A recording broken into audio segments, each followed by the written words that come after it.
Do you love wild horses, beautiful lighthouses, the great outdoors, and with a small ghost story thrown in?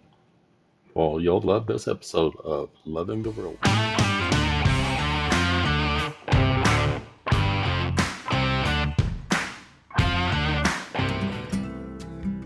We started our trip on the north side of the islands, and we didn't have a hard time finding any place to eat.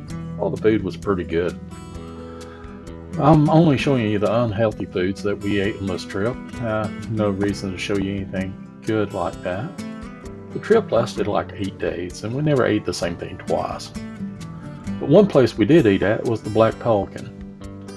It used to be an old life-saving station at Kitty Hawk. The food was good. The restaurant was pretty full, and we sat down at the table, me on one side of the table and my wife on the other. After sitting there, I kind of smiled because I heard someone snoring. So, me being me, I turned around and to see a person maybe getting ready to fall out of a chair or something. Well, to my surprise, I turned around and the noise stopped, and the table behind me was empty. So I turned back around, and a few seconds later, I started hearing the noise again. So I asked my wife, "Do you hear that?" She said, "What?" "Someone snoring." And as soon as I said that, it stopped again. So now I'm thinking I'm going crazy. We enjoyed our meal and headed back to the hotel.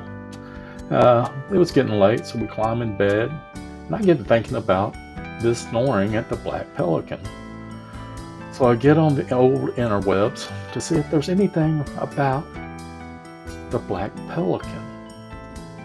Well, it turns out the Black Pelican used to be a life-saving station.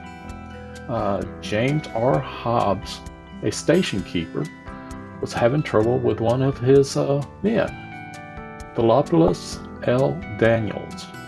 Daniels accused Hobbs of using government paint to paint his private boat. One day, Daniels insulted Hobbs' wife. The story says he may even spit tobacco juice on her. When the investigator showed up, due to the report Daniels made on Hobbs for using government paint for his private use, the investigator began questioning Daniels. And as he was questioning Daniels, Hobbs steps into the room. Daniels starts running his mouth and threatening Hobbs and reaches into his pocket to start pulling out of his gun. When he does, Hobbs pulls a double-barrel shotgun from the closet, and using the investigator's shoulder, he shot Daniels. Daniels still pulls his gun out of his pocket and starts to cock back his pistol. Hobbs lets him have the second barrel of the shotgun, killing him instantly.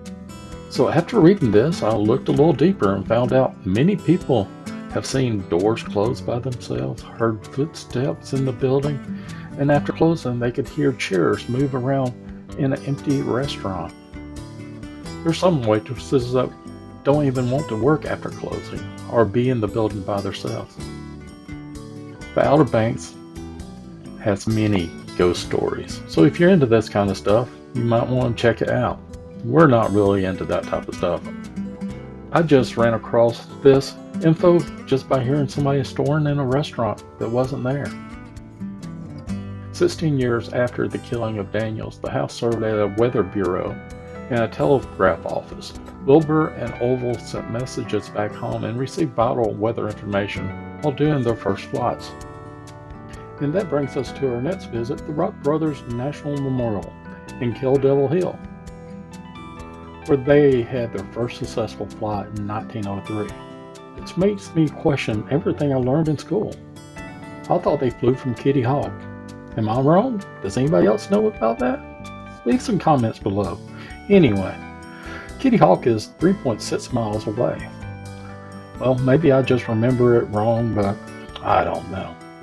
At the time we were here, they was doing some upgrades to the memorial. But overall, it was still very nice and interesting. After leaving the memorial, we checked out the beaches at Kill Devil Hill. And they're beautiful. They seem like they go on forever. And most definitely worth a good walk. Anyway, then we headed over to the Elizabethan Gardens.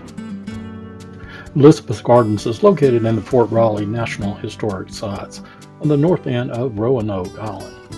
I'm sure you heard about Roanoke, yeah. Uh, they say it's kind of like a lost colony. I don't know. Anyway, the gardens are a maze of beautiful landscaping with all different types of flowers and plants and a wonderful collection of Renaissance statues. It's funny, you see all these flowers and then you see this one flower all by itself. Just beautiful. One of the many statues is of Queen Elizabeth I. There are all types of statues throughout the park. I love these trees. I don't know what type of trees they are. Please let me know if you know.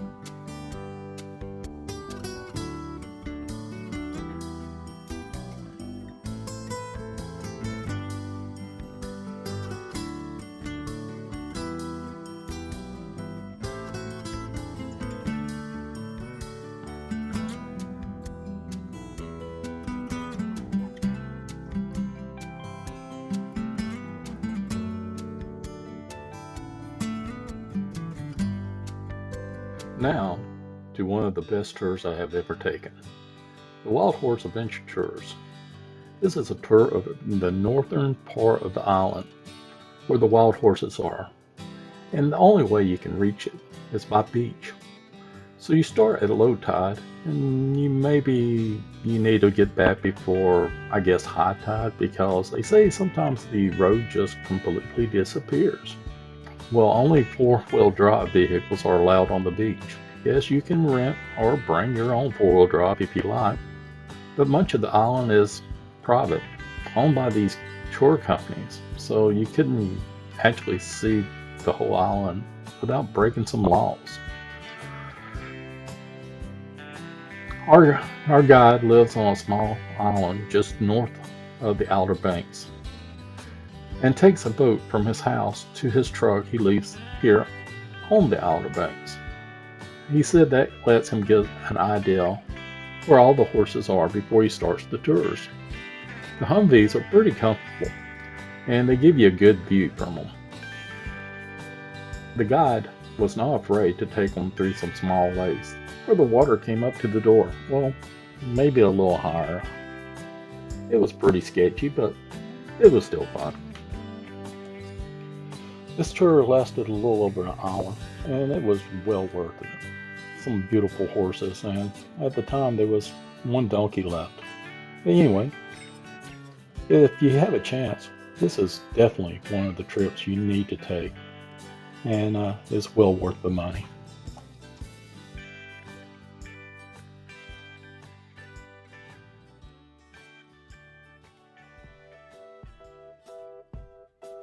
On the way back from the tour, we stopped at Duck. Yes, there's a nice little town called Duck. It has a great little boardwalk on the sound side with many of the painted horses and painted Pegasuses scattered around on the boardwalk.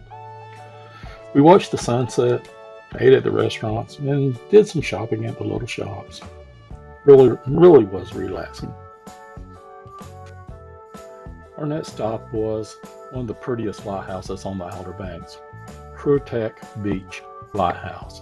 Most of the lighthouses on the Outer Banks are made of brick. This one is not painted, so it really makes it stand out. Just totally beautiful.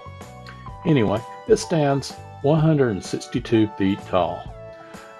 The light from the lighthouse can be seen to 18 nautical miles and flashes every 20 seconds. While you're here, go ahead and visit the whole park.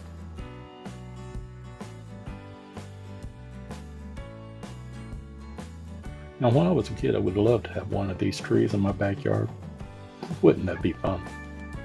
Now, the next lighthouse we stopped at was the Bodie Lighthouse. It was very interesting. One of the things to remember, there are snakes in the yard, venomous snakes, so stay on the sidewalk. Oh my.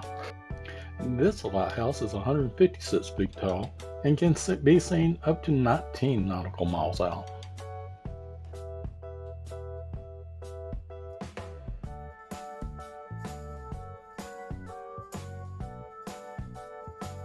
The next lighthouse we saw was the Cape Hatteras Lighthouse. The lighthouse was in danger of being swept out to the ocean. The beach was eroding away so it had to be moved 2,900 feet. The 4,830-ton lighthouse was lifted and slid into its new place. Current bulb has 800,000 candle power and can be seen up to 16 nautical miles away. Well, it's time for us to get all our ducks in a row and head back to the ferry. I hope you enjoyed this session of Loving the Real World, and if you did, like, share, and subscribe down here. Hey, leave your comments about your favorite vacations.